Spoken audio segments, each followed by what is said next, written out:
Assalamualaikum warahmatullahi wabarakatuh. Ketemu lagi dengan Bu Eva di materi relasi dan fungsi. Semoga kita semua dalam keadaan sehat walafiat. Nah, mari kita lihat apa itu relasi. Relasi itu sebenarnya hubungan ya. Nah, relasi dari himpunan A ke himpunan B adalah suatu aturan yang memasangkan anggota-anggota himpunan A dengan anggota-anggota himpunan B. Mana contohnya? Contoh, ada 4 siswi kelas 8 Syukur, yaitu Disa, Alisa, Salsa, Zakia. Mereka memilih jenis olahraga yang mereka sukai. Misalnya, Disa dan Zakia menyukai voli. Disa, Salsa, Alisa menyukai basket. Sedangkan Zakia, Salsa menyukai tenis meja. Nah, misalnya, jika A itu Disa, Alisa, Salsa, Zakia, dan himpunan B adalah voli, basket, tenis meja. Nah, kita bisa menyatakan relasi antara 4 siswi kelas 8 Syukur dengan olahraga yang mereka sukai. Nah, cara menyatakan relasi tersebut ada 3. Yang pertama dengan diagram panah, yang kedua dengan grafik kartesius atau diagram kartesius, yang ketiga dengan pasangan berurutan. Nah, cara menyatakan relasi antara 4 siswi 8 Syukur dengan olahraga yang disukainya. Nih cara yang pertama dengan diagram panah ya. Pertama dengan diagram panah. Nah, Disa tadi apa kesukaannya? Ya, mari kita lihat lagi. Disa dan Zakia tadi kesukaannya bola voli. Berarti kita tinggal bikin panah ya. Jadi Disa ke voli ya. Dan Zakia tadi. Nah, ini dia, kita kasih panah. Kemudian Disa, Salsa, Alisa itu menyukai basket. Berarti kita panahkan ke basket. Disa basket ya.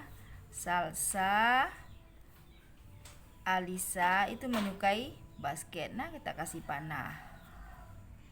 Kemudian Zakia, Salsa menyukai tenis meja. Berarti kita kasih panah. Salsa, Zakia menyukai tenis meja. Nah, begitulah cara menyatakan relasi menggunakan diagram panah. Nah, sekarang bagaimana pula menyatakan relasi dengan diagram kartesius? Nah, si himpunan A, Disa, Alisa, Salsa, Zakia itu di garis horizontal ya, ini dia ya. Kemudian himpunan B, ini dia, ada voli, basket, tenis meja. Nah, sekarang mari kita nyatakan hubungan antara siswi 8 Syukur dengan kesukaannya tadi. Sekarang kita lihat Disa apa saja kesukaan Disa? Disa menyukai voli dan basket. Nah, mari kita voli, berarti ini dia. Nah, kita kasih noktah, ini noktah namanya. Disa menyukai voli dan basket. Berarti ini dia. Nah. Kemudian Alisa dia menyukai basket. Cuman basket aja Alisa suka ya.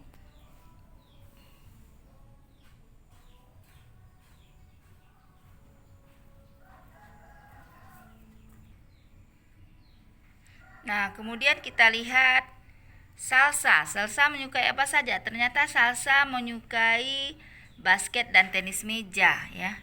Berarti Salsa menyukai basket dan tenis meja. Ini dia si Salsa tadi. Ini di basket ya. Kita kasih noktah. Kemudian di tenis meja juga. Ini dia. Ini dia Salsa. Terus berikutnya Zakia suka apa saja?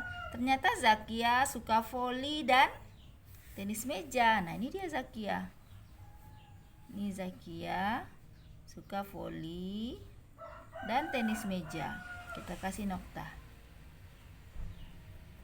Nah, itulah cara menyatakan relasi dengan diagram kartesius. Nah, sekarang bagaimana menyatakan relasi dengan himpunan pasangan berurutan ya. Nah, mari kita lihat yang tadi. Si Disa sukanya apa? Disa dia suka voli. Berarti Disa, voli. Tutup kurung. Kemudian Disa suka apa lagi? Disa, basket. Gitu aja ya. Kemudian Alisa cuma suka basket aja. Berarti Alisa basket ya. Muat, kita sambung ke bawah ya. Kemudian Salsa suka apa aja? Salsa dia suka basket. Habis itu Salsa juga suka tenis meja. Kita tutup kurung. Kemudian Zakia suka voli. Tutup kurung. Kemudian kita sambung ke bawah. Zakia juga suka tenis meja. Zakia,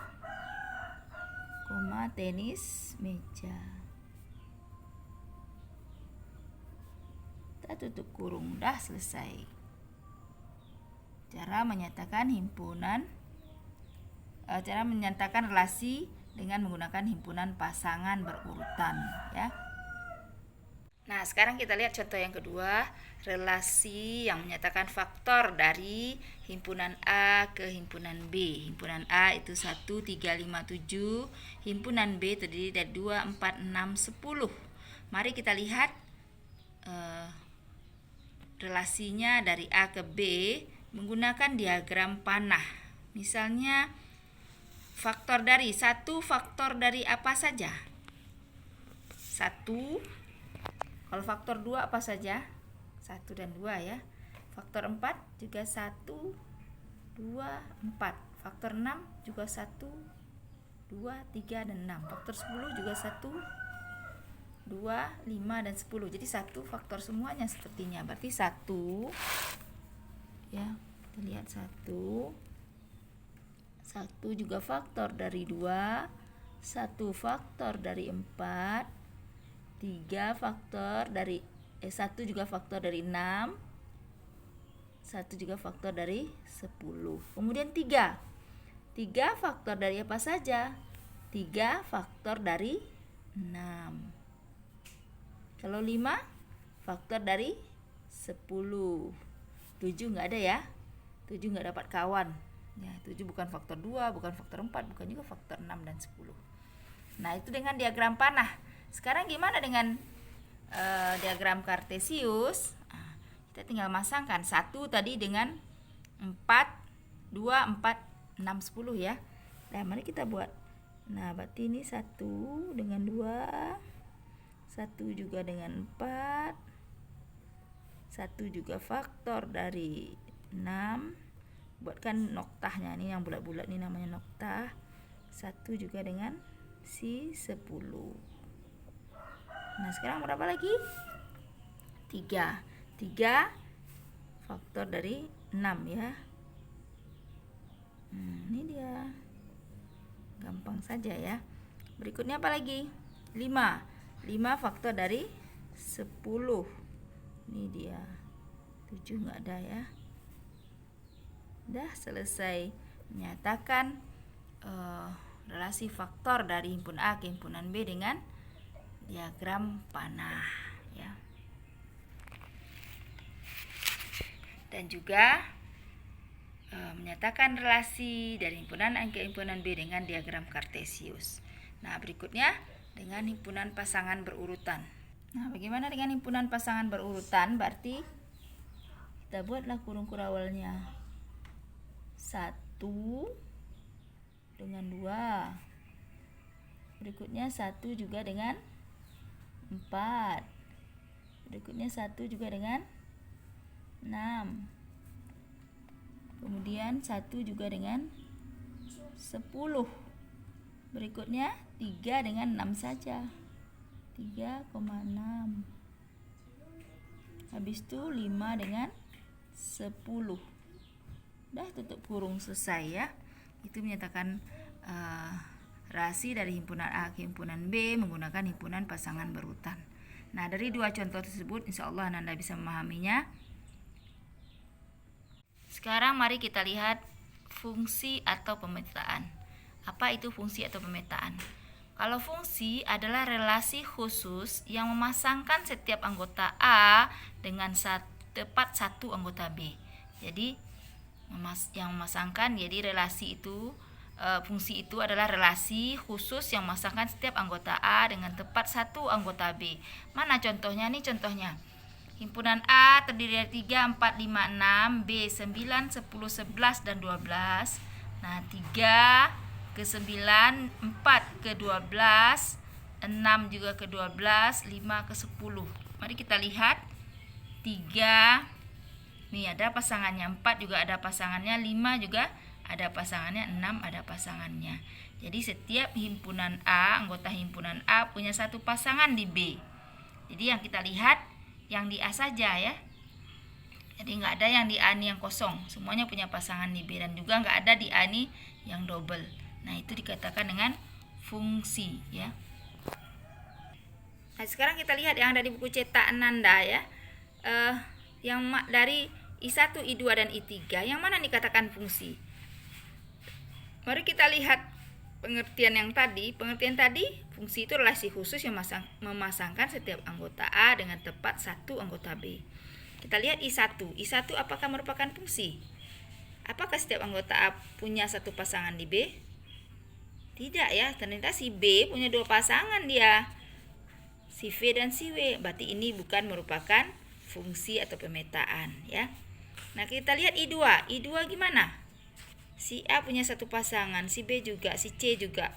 Oh, berarti I2 merupakan fungsi karena memenuhi syaratnya, yaitu dia punya pasangan tepat satu di B. Kita lihat I3. I3 apakah dikatakan fungsi? Si A punya pasangan, si B nggak punya pasangan, si C punya pasangan. Apakah ini fungsi? Tidak ya, ini bukan merupakan fungsi karena si B jomblo, nggak punya pasangan. Relasi dan fungsi dapat dinyatakan dengan diagram panah, himpunan pasangan berurutan, dan juga dengan diagram kartesius ya. Nah, mari kita lihat kalau fungsi itu dalam bentuk himpunan pasangan berurutan, gimana kalau kita melihatnya yang mana yang merupakan fungsi? Nah, kita lihat soal yang ada di halaman 96 buku cetak Ananda. Gimana kita memperhatikan si A, si B, si C, si D itu yang merupakan fungsi? Kita lihat satu-satu. Si A itu A,1, B,2, C,1, D,2. A, B, C, D punya satu pasangan. Tadi syaratnya fungsi itu atau pemetaan itu dia punya satu pasangan. Nah, berarti ini memenuhi syarat yang A ya. Berarti A merupakan fungsi. Jadi kita lihat aja A, B, C, D, nggak ada yang berulang ya. Kemudian yang B, P, Q, R, R. R2 pasangannya 1, 3, 1, 4. Berarti yang B bukan merupakan fungsi atau pemetaan. C, 5,8, 6,8, 7,9, 8,9. 5, 6, 7, 8. Tidak ada yang berulang. Berarti C juga merupakan fungsi. Kita tengok D. D 1,2, 3,2, 5,2, 7,2. 1, 3, 5, 7. Nggak ada yang berulang ya. Berarti D juga merupakan fungsi atau pemetaan. Jadi yang tidak merupakan fungsi atau pemetaan cuma satu ya. Nih, si B tadi karena R-nya punya karena R-nya punya dua pasangan, yaitu 3 dan 4. Dia hanya boleh punya satu pasangan ya. Nah, itu contohnya dalam himpunan pasangan berurutan. Kemudian yang perlu kita ketahui lagi, ada istilahnya domain. Domain itu daerah asal. Yang mana ini katakan daerah asal? Daerah asal itu adalah himpunan A. Nah, apa saja anggota himpunan A? 3, 4, 5, 6 ya. Kita tuliskan di sini 3,4,5,6. Nah, sekarang daerah kawan atau kodomain itu himpunan B. Nah, semua anggota himpunan B disebut daerah kawan atau kodomain. Nah, ini 9, 10, 11, 12. Berikutnya rank atau daerah hasil. Daerah hasil, apa yang dikatakan daerah hasil? Yang dituju oleh panah. Mana yang dituju oleh panah? 9, 10, 12. Nah, itu namanya domain, kodomain, dan rank ya. Domain daerah asal itu himpunan A 3, 4, 5, 6. Kodomain itu daerah kawan itu himpunan B 9, 10, 11, 12. Dan rank atau daerah hasil adalah yang dituju oleh panah 9, 10, dan 12. Itu dulu tentang relasi dan fungsi. Semoga Nanda bisa memahaminya. Nah, untuk selanjutnya kerjakan latihan yang ada di LKPD yang diperintahkan di LKPD. Ibu akhiri, banyak maaf atas segala kelemahan dan kekurangan. Assalamualaikum warahmatullahi wabarakatuh.